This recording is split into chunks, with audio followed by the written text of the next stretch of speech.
as high as 14.47%. Glycemic dysregulation, yani diabetes and pre-diabetes, were more in the urban as compared to the rural area, 43.8 and 39.2. Similarly, 46.2% patients were hypertensive, having age more than 20 or above, and about 43.9% patients were obese, similarly having age 20 and above. 14.2% were overweight, and overall 39.3% had hypercholesterolemia. So there are more than 1 million people which were noted in this survey with foot ulcer, and which means that they have injuries on their feet due to diabetes, and 100,000 of them will lose their limbs within a year. सो अगर हम पाकिस्तान के लिहाज से इस map को देखें तो percentage wise अगर मैं डिफरेंट एरियाज़ को डिवाइड करके बात करूं तो सबसे ज़्यादा जो न्यूली डायग्नोज पेशेंट्स आप देख सकते हैं 32.3% पेशेंट्स वो सिंध में थे, जिसके बाद Punjab 30.2, followed by Balochistan 29.5, and Khyber Pakhtunkhwa was lowest 13.2.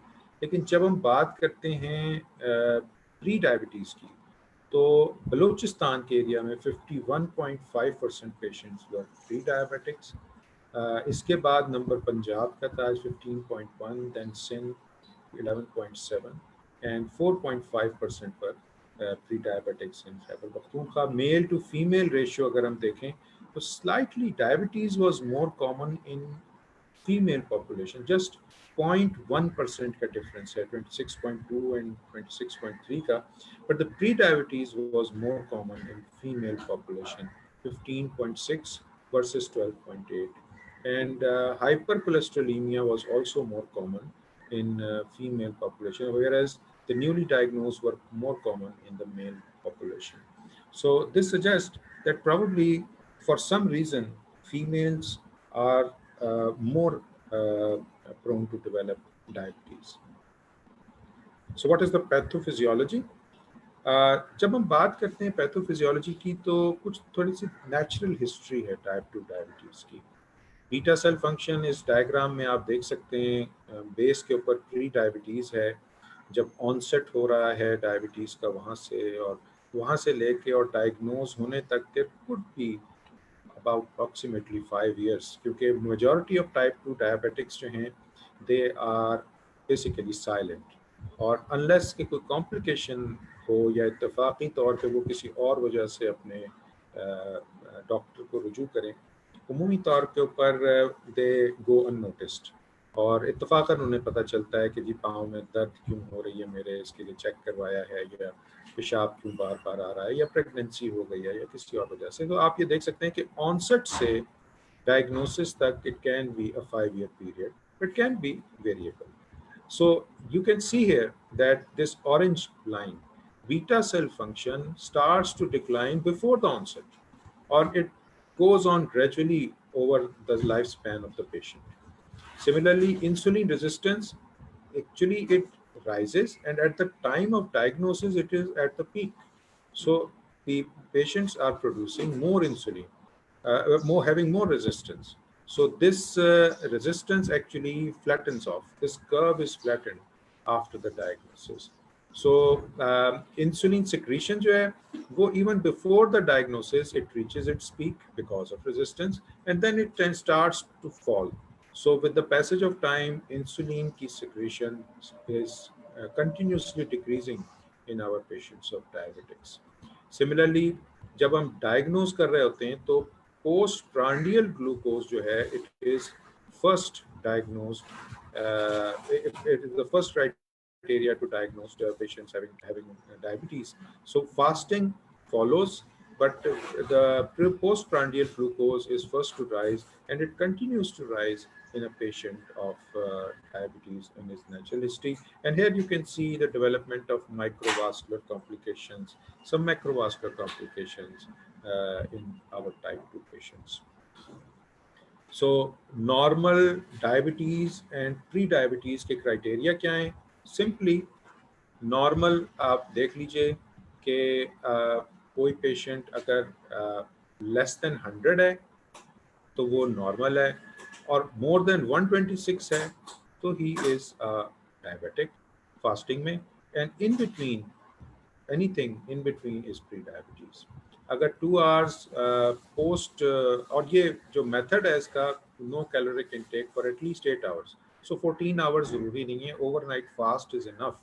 कि आपने अगर रात को खाना खाया और सुबह नाश्ते से पहले चेक कर रहे हैं, तो it is good enough evidence that this is fasting plasma glucose. So 2 hour postprandial glucose की जब हम बात करेंगे तो less than 140 is normal, and more than 200 with a WHO criteria of 75 gram glucose load is taken as diabetes, and in between 140 to 199 is pre-diabetes. Random sugar किसी भी वक्त check कर रहे हैं तो वही क्राइटेरिया रहेगा, less than 140 and more than 200। And for A1C anything below 5.7, 5.6 हो, 5 हो, is taken as normal. Anything which lies here, 5.7 to 6.4 is pre-diabetes, and more than 6.5 is taken as diabetes. So ADA recommendation क्या है कि basically आपने microvascular complications को भी reduce करना है, मैक्रोवास्कुलर कॉम्प्लिकेशंस को भी रिड्यूस करना है.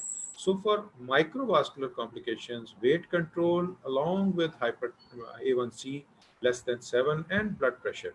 So this helps in reduction of microvascular. But when we are talking of macrovascular complications, that along with weight and blood pressure, we need to reduce the cholesterol levels in our patients. Causes क्या हैं hyperglycaemia के? I think ये diagram एक बड़ी well known और पुरानी सी है, bread and butter है फॉर द पैथोफिजियोलॉजी कि ओमिनस ऑक्टेट थ्योरी जो है वो अप्लाई होगी, जिसमें आप यहाँ से देख सकते हैं अगर तो इंक्रीज हेपेटिक ग्लूकोज प्रोडक्शन हो रही है, इंक्रीज ग्लूकागॉन सिक्रेशन हो रही है, इम्पेयर्ड इंसुलिन सिक्रेशन है another pathophysiology, decreased incretin effect है, increased lipolysis है, increased glucose reabsorption from kidneys है, decreased glucose uptake by the muscles है, and neurotransmitter dysfunction in the brain. So all these 8 causes can cause an increase in blood sugar level. So what is hypoglycemia, which is one of the most feared complication in our diabetic patients? So ये आप एक simple सा एक picture देख सकते हैं जिसमें hypoglycaemia risk with anti-hyperglycemic agents when added to metformin. Metformin is taken as the first line treatment. So this is just initial treatment, no less hypoglycemia.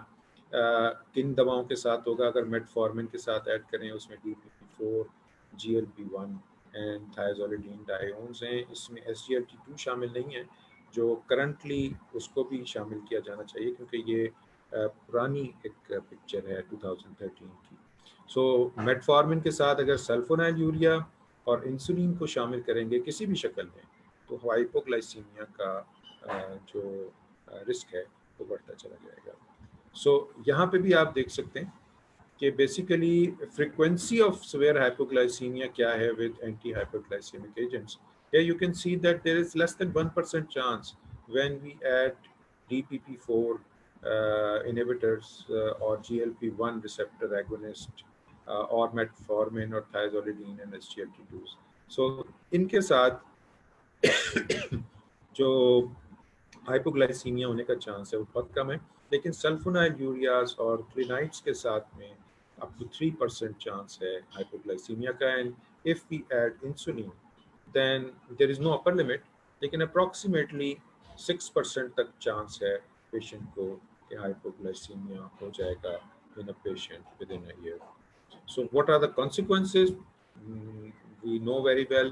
और बेसिकली ये fear of hypoglycemia है which lets patient decide that I do not want to use this medicine. I'm going to die taking this medicine rather than preventing the complications. So cognitive, psychological changes which include confusion and irritability, accidents, falls, recurrent hypoglycemia and hypoglycemia unawareness, refractory diabetes, dementia in elderly, and cardiovascular events. So cardiac autonomic neuropathy, cardiac ischemia, angina, and fatal arrhythmias. These are all consequences of hypoglycemia. So anti-diabetic agents and weight. Another important aspect other than hypoglycemia is that the diabetic drug should not increase weight. So here you can see in this table that these three agents, biguanides, GLP-1 receptor agonists, and SGLT2 inhibitors, they cause weight reduction. So now we know very clearly which drugs we are talking about.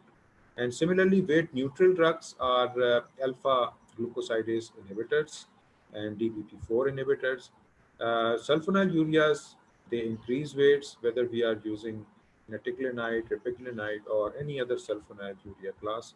And insulin and thiazolidine diones, they increase weight more than even sulfonylurea. So risk of additional weight gain must be balanced against the benefits of the agents. And sulfonylureas may negate weight loss benefits of GLP-1 receptor agonists or metformin or SGLT2. And insulin should not be withheld because of the risk of weight gain if it is indicated to be used to avoid hyperglycemia and avoid complications. So what are the different guidelines suggesting us? Here you can see that ADA and AACE guidelines, they are compared here. We know fasting plasma glucose, and ADA recommends figure between 80 to 130, but A says less than 110. Similarly, postprandial ADA says less than 180 and A says less than 140. And similarly, for A1C, ADA says less than 7 and A says less than 6.5. So, which one should be followed? I think this is a very burning question. And actually, the management of any diabetic patient is based on individual assessment of the patient's requirements by the physician.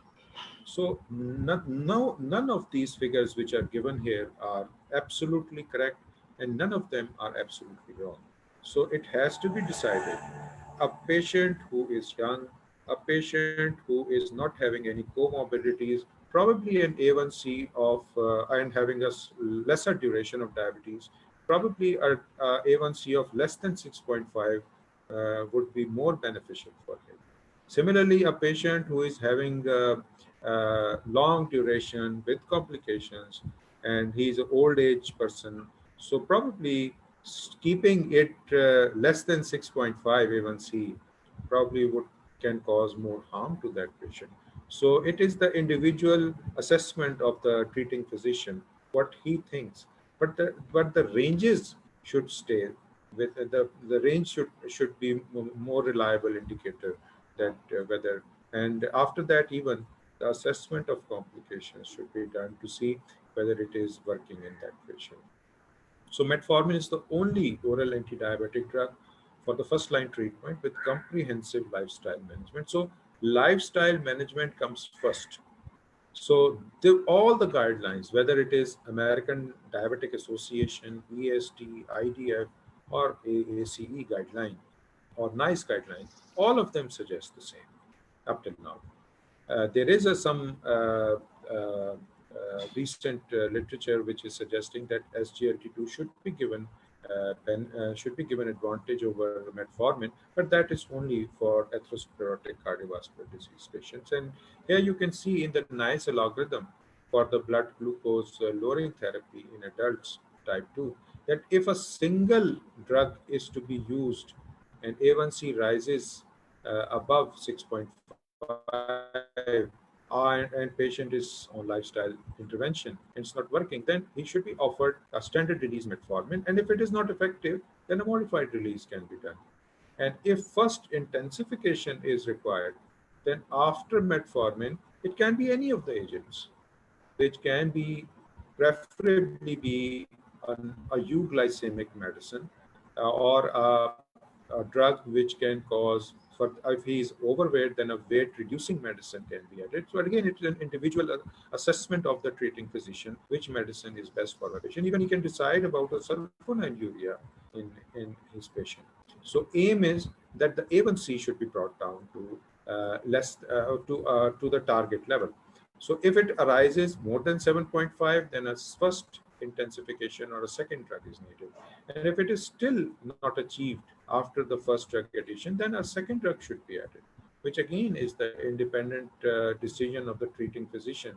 And the options available are all of them, which can be used in these patients. So, so IDF type 2 diabetes in primary care 2017 recommends that a second glucose lowering drug should be added if monotherapy is not sufficiently effective to reach A1C target. And the best choice uh, of adding on as sulfonylurea or DPP4 or SGLT2 and alpha glucosidase inhibitor can be used as well. And GLP-1 can be used if weight loss or priority uh, uh, is weight loss in these patients. Similarly, SGLT2 can be used. And because these slides were more than before when the recent recommendations of SGLT2 came. And the primary care physician may consider patient profile, age, his body weight, complications, duration when choosing the best glucose lowering agent to his patient. And this simple ABCD can be used for the selection of a second glucose lowering drug. A means age of the patient. So younger the patient, he can benefit more from the lower targets. So B is the body weight of the patient. So people with excess weight may benefit from drugs that increase weight loss. C is for complications. So people with any of the long-term complications like kidney or heart, they should preferably not be prescribed any drug which is likely to cause hypoglycemia. And similarly, the duration of the disease is also very important. So if we consider age, body weight, complications, and duration of the diabetes, then it becomes very easy for the treating physician to decide on which medication to be used in our patients. Similarly, here you can see a summary, primary care 2017, of different complications which can happen in patients and the effects of different drugs. Here you can see the different complications like hypo, weight, CKD 3 to 3A and 3B and CKD 4 and 5, GI side effects, other side effects, major cardiovascular events, congestive heart failure. So all of these are complications, and here are the different. So better are those drugs which do not cause hypo, they do not cause weight gain at least. They can easily be given in all the complications, and they have more cardiovascular benefit and heart benefit. So those drugs which are likely to cause, just to see here that the hypo is not present in bioglutamine, but it causes weight gain. It is neutral with the kidney and the GI tract, but it causes other side effects, and it is not very helpful to the heart. So this can be seen with each and every of these drugs, which, and you can see that which of them are having neutral hypos or weight reducing or neutral effect, and which of them can cause weight loss. So all of them have different effects, and it becomes easy for the treating doctor to decide which drugs are to be used. So pre-diabetes, talking about pre-diabetes and its prevention. Here you can see that when a person's glucose are higher than normal but not high enough for a diagnosis, this is called as pre-diabetes or impaired glucose tolerance, or you can call it borderline diabetes or a touch of a sugar. So here you can see that all patients, just you need to remember, if you remember for fasting, two figures 100 and 126, that anything above 126 is definitely diabetes, anything below 100 is normal, so in between is pre-diabetes. Similarly, for random blood glucose or for 2-hour postprandial blood glucose, anything below 140 is taken as normal and above 200 is diabetes. So in between 140 and 200 is taken as pre-diabetes. And for A1C, we have already discussed that it should stay below 5.7 and should not go beyond 6.5, and anything in between is taken as Prediabetes. So, prediabetes is an important risk factor for future diabetes and cardiovascular disease, and risk for prediabetes is a continuum important to identify early and begin intervention immediately. So, interventions can reduce the rate of progression from prediabetes to diabetes. So, if we have a healthy diet, uh, we do physical activity often, we reduce our weight, and some pharmacotherapy is also added if needed, then we can basically reduce the rate of progression from pre-diabetes to diabetes. So no clinical entity, but rather risk factors for diabetes and cardiovascular disease should be done, and they are associated with physical inactivity, obesity, dyslipidemia, high triglycerides, and low HDL cholesterol levels, and hypertension. So, all of them should be addressed in a patient who is pre diabetic. So, if you are not doing any pharmacotherapy, then this lifestyle modification leading to active lifestyle with reduction in weight is what is required with some dietary restrictions. So Pakistan Diabetes Survey suggested that prevalence of pre-diabetes in Pakistan was as high as 14.47%. And here I have already mentioned that it was highest in Balochistan, followed by Punjab, then Sindh, and then Balochistan. And the male to female ratio, it was more prevalent in female population as compared to male population. Here is a simple diabetes risk test, and this can be used in the patients where you can ask about the age of the patient. So, if less than 40, it is 0 point, between less than 50 is 1 point, less than 60 is 2 point, and more than 60 is 3 points. Similarly, you can see if the gender of the patient, if it is male, then it is more high risk. Then, if you are a woman, have you ever been diagnosed with gestational diabetes? If yes, it is 1 point. And if do you have a mother or any family history of diabetes? If it is present, it's a 1 point. And if diagnosed ever with high blood pressure, if it is present, then blood pressure is present, then it is 1 point. Physical activity, if it is not present, then it is 1 point. And similarly, the weight, which should be assessed according to the BMI of the patient, which should be assessed according to height, and then it should be assessed that whether patient is in the high risk group or not. So preventing or delaying type 2 diabetes, so lifestyle modification, facilitating weight loss. Initial, it should be done in basically bits and pieces, like initial target of 1 to 2 pound weight per week weight loss.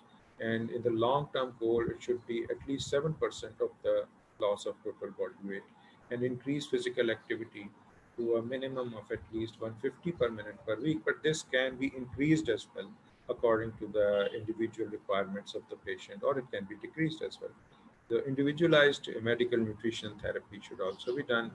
The lifestyle modification, physical activity, as discussed, it should be at least 150 minutes per week for at least spread over 3 or more days every week, and no more than 2 consecutive days without exercise. Resistance exercises, training exercises more than twice a week, and break up extended periods of sedentary time every 30 minutes. Children should be encouraged to do more than 60 minutes per day of physical activity, and uh, whether they have got diabetes or a pre-diabetes. And here is the ideal plate, which you can see that vegetables should constitute about 50% of your diet, and the 25% should be low glycemic index carbs, and the proteins, animal source, should be around 25% of your plate. So, so talking of metformin, the therapeutic use of metformin in pre-diabetes and diabetes prevention, all the guidelines, ADA, Canadian guidelines, European Expert Advisory Group, IDF, or World Health Organization, they all recommend usage. ADA recommends that metformin should be considered in all of these, especially with a BMI over 35 and age less than 60 or having prior gestational diabetes. Canadian says that implement intensive lifestyle intervention, and then, if it is not effective, metformin may reduce the risk of type 2 diabetes in subjects with impaired glucose tolerance. European expert group says strong emphasis on lifestyle intervention and use metformin or acarbose second line subjects to tolerability in patients with impaired glucose tolerance or orlistat if patient is if we are dealing with the obese patients. IDF says that use metformin 250 to 850 milligram when lifestyle intervention is insufficiently effective. So all of them are suggesting that they should be using uh, uh, metformin. They should use metformin as a first line treatment if the lifestyle intervention is not effective. So what WHO also recommends that basically the main focus is should be on the improvement of the lifestyle. So, ADA approval in pre-diabetes, metformin is the only drug considered for the prevention of type 2. And this therapy should be considered in very high-risk individuals, such as patients with impaired glucose tolerance, A1C between 5.7 and 6.4, women with history of gestational diabetes, very obese with BMI more than 35, age more than 60, and patients with additional cardiovascular risk, including hypertension, dyslipidemia, polycystic ovary disease, and patients with family history of diabetes in the first degree relatives. Here you can see few randomized trials on the primary prevention usages of metformin. This you can see DPP trial, DPP-OS trial, and they are in different years. IDPP-1 trial in 2006, uh, which was an Asian study, and this Chinese diabetes prevention trial. Here you can see that all of them were carried on for a longer period of time. And you can see that the cumulative incidence suggested that the control was achieved in each of them.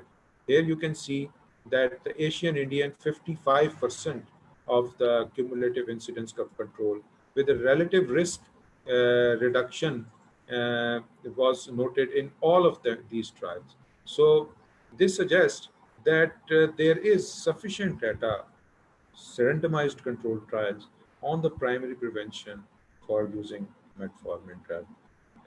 So we conclude from these guidelines as well as the studies that the drugs causing no hypos are preferred. Similarly, drugs which are helping in weight loss are preferred. And metformin stays as the first line therapy as an oral anti-diabetic drug in type 2 diabetics, not only in type 2 but also in the prevention portion when lifestyle management is not sufficient for the pre-diabetes patients. And for pre-diabetes, after lifestyle, metformin is the first choice of drugs. With this, I would like to thank you all for patient listening. And if now there are any questions, you are most welcome.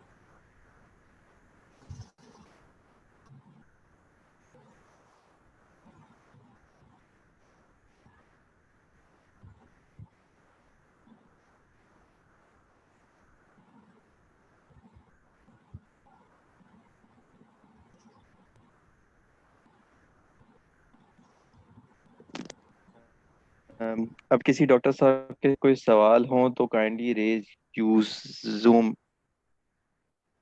Raise hand option या chat में question post करते हैं ताकि doctor साहब उसका जवाब दे सकें। जिस किसी के भी कोई क्वेश्चंस हैं वो काइंडली यूज करें रेज हैंड ऑप्शन या चैट में क्वेश्चन पोस्ट करें ताकि डॉक्टर साहब उसका जवाब दे सकें।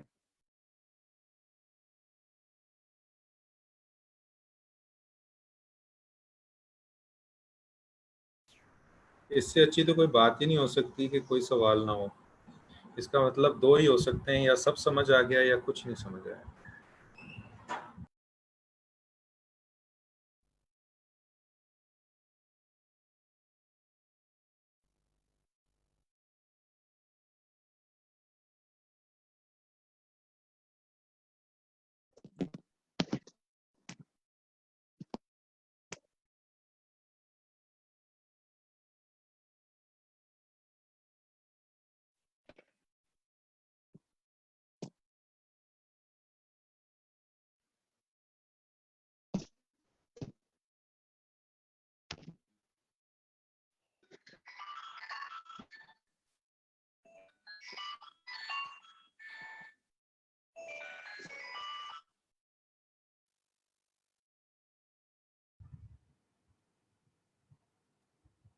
तो डॉक्टर कैसर है, उन्होंने रेज हैंड ऑप्शन यूज किया।